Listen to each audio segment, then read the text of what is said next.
सुप्रभात गाइस। आज हम मुगल वंश को पढ़ने वाले हैं। मुगल वंश में हम देखेंगे कि मुगल वंश का अभ्युदय भारत में किस प्रकार से हुआ, मुगल वंश भारत में किस प्रकार हुआ, मुगल वंश के शासकों का क्रम, साथ में मुगल वंश में हम बाबर से संबंधित तमाम जानकारी लेंगे जो आपको एग्जाम की दृष्टि से काफ़ी महत्वपूर्ण होगा। आप इस वीडियो के जरिए सी टेट, सीजी शिक्षक भर्ती, यूजीसी नेट और सेट एग्जाम जो हिस्ट्री सब्जेक्ट से आता है उसके बारे में एकदम बेसिक आइडिया आपको इस वीडियो के से लग जाएगा मुगल वंश से संबंधित जानकारी के लिए। तो सबसे पहले मुगल वंश का कालक्रम भारत में 1526 से लेके 1707 तक, इसमें द ग्रेट मुगल ईरा रहता है। फिर 1707 में जो बहादुर शाह प्रथम रहता है, वहां से लेकर 1857 की क्रांति तक भी मुगल वंश का शासक रहता है, जिसे उत्तर मुगल शासक कहते हैं। इसमें बहादुर शाह प्रथम से स्टार्ट होकर बहादुर शाह द्वितीय जफर तक खत्म होता है, जिसने 1857 की क्रांति में विद्रोह का नेतृत्व किया था। अब हम मुगल वंश के शासकों के क्रम को समझते हैं। यह एग्जाम में बहुत पूछा जाता है, जिसकी इस बार का छत्तीसगढ़ सीजी टेट हुआ था, उसमें पेपर 2 में एसएसटी में क्वेश्चन आया था कि मुगल वंश के शासकों को क्रम से जमाइए करके। तो इसका एक ट्रिक्स है भाजसा, BHAJSA। इसमें बी से है बाबर जिनका शासन काल था 1526 से लेकर 1530। इनका पूर्ण नाम है जहारुद्दीन मोहम्मद बाबर। सेकंड है एच से है हुमायूं का पूरा नाम था नसरुद्दीन मोहम्मद हुमायूं। इनका शासन काल था 1530 से लेकर 1540। बीच में फिर सूर्य वंश आ जाता है, जिसके प्रमुख शासक था शेरशाह सूरी, जिसने 1540 से लेकर 1545 तक शासन किया था। साथ में 1545 से लेकर 1555 तक सूर्य वंश के अन्य शासक ने शासन किया। बाद में हुमायूं ने युद्ध में जीतकर 1555 से लेकर 1556 तक शासन किया। फिर तीसरा नाम है वो अकबर का। अकबर का पूर्ण नाम था जलालुद्दीन मोहम्मद अकबर। इन्होंने 1556 से लेकर 1605 तक शासन किया। फिर इसका 4th नंबर का शासन था जैसे जहांगीर जो है, इनका पूरा नाम था नूरुद्दीन मोहम्मद जहांगीर। इन्होंने 1605 से लेकर 1627 तक शासन किया। फिर 5th नंबर का शासन था शाहजहां। इनका पूरा नाम था अलहजल अबुल मुजफ्फर शहाबुद्दीन मोहम्मद शाहजहां। फिर उसके बाद है लास्ट है जो ग्रेट मुगल शासक में था, वो था औरंगजेब, जिन्होंने 1658 से लेकर 1707 तक शासन किया। इनका पूर्ण नाम था आलमगीर औरंगजेब और पातशाह गाजी भी बोलते हैं, जो इनकी उपाधि थी। इस प्रकार यह भारत में मुगल जो ग्रेट मुगल शासक था उनका क्रम हो गया: भाजसा, बाबर, हुमायूं, अकबर, जहांगीर, शाहजहां, औरंगजेब। अब देखते हैं हम भारत में मुगल वंश का अभ्युदय किस प्रकार से हुआ। तो मुगल वंश के पहले भारत में इब्राहिम लोधी वंश का शासन काल था, जिसके जो लास्ट एम्पायर थे वो थे इब्राहिम लोधी, जिन्होंने 1517 से लेकर 1526 तक शासन किया था। इब्राहिम लोधी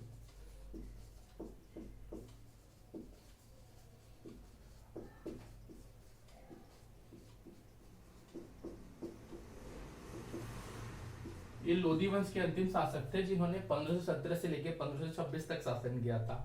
तो इब्राहिम लोधी के चाचा पंजाब के सूबेदार दौलत खां लोधी और इब्राहिम लोधी के चाचा आलम खां लोधी ने बाबर को भारत में आक्रमण करने के लिए बुलाया, जो बाबर शासन कर रहा था अफगान से, वहां से। साथ में जिनके साथ खानवा का युद्ध हुआ था राणा संग्राम सिंह, जिनका पूर्ण नाम था, उन्होंने भी बाबर को इनडायरेक्टली आमंत्रित किया कि वो भारत में आए और इब्राहिम लोधी जिनका शासन काल था उसको समाप्त करके धन दौलत लूट के अपने जगह जहां से अफगान से आए हैं वहां चले जाए करके। इनका मुख्य मोटिव था कि इब्राहिम लोधी के चाचा और राणा संगा का कि बाबर आकर यहाँ युद्ध करके धन दौलत लेके चला जाएगा, फिर हम यहाँ भारत में शासन करेंगे घर के। जो राणा संगा जिनके साथ सेकंड युद्ध हुआ था, खानवा का युद्ध हुआ था, इनका पूर्ण नाम था राणा संग्राम सिंह। कहते हैं कि राणा जो सांगा था संग्राम सिंह, इन्होंने 100 युद्ध लड़े थे और 100 के 100 में विजय हुए थे। इनका एक युद्ध बहुत चर्चित युद्ध था, 1517 में खटोली का युद्ध हुआ था।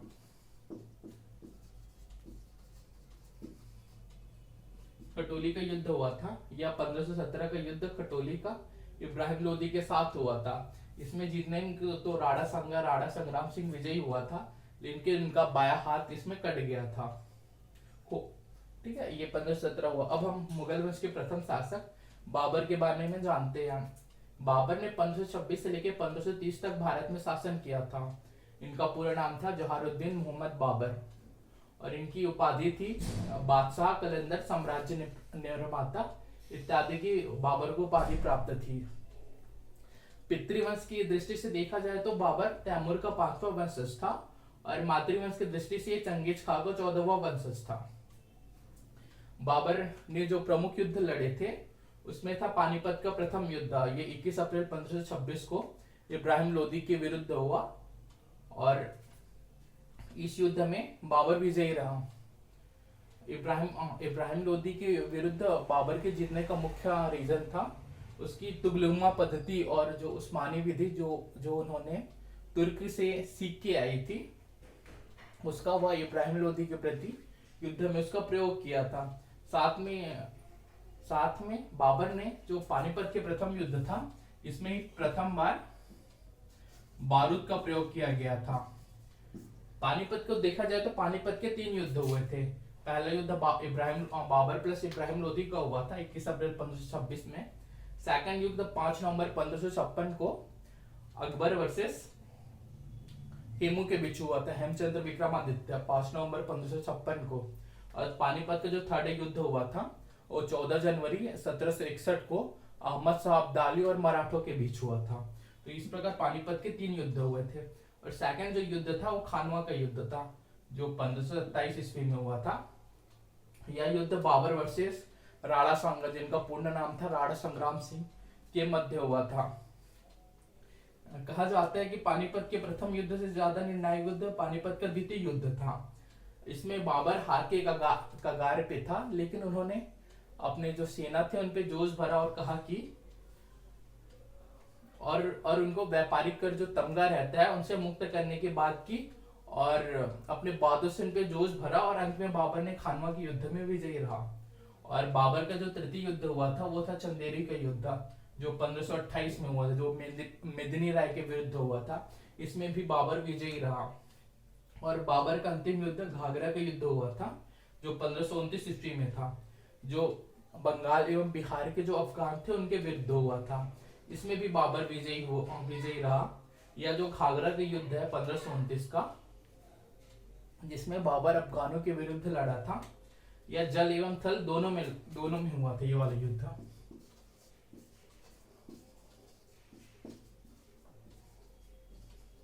जल और थल दोनों में हुआ था 1529 का अफगान का युद्ध। बाबर की मृत्यु अंत में बाबर की मृत्यु 1530 में हो जाती है।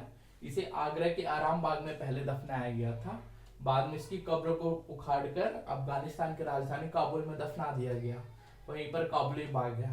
बाबर को देखा जाएगा तो उसे बाग बनाने को बहुत शौक था, और जो आगरा के आराम बाग जिसे पहले जहां इसको दफनाया गया था वो भी बाबर के द्वारा बनाया गया था। बाबर ने अपनी आत्मकथा स्वयं लिखी है, जिसको बाबरनामा के नाम से जाना जाता है। मुगल शासक की दृष्टि से देखा जाए तो सिर्फ 2 शासकों ने अपनी आत्मकथा लिखी है। एक तो बाबर ने बाबरनामा, और सेकंड जहांगीर ने जहांगीरनामा। साथ में अकबरनामा भी लिखा गया, लेकिन अकबरनामा के राइटर थे वो अबुल फजल थे।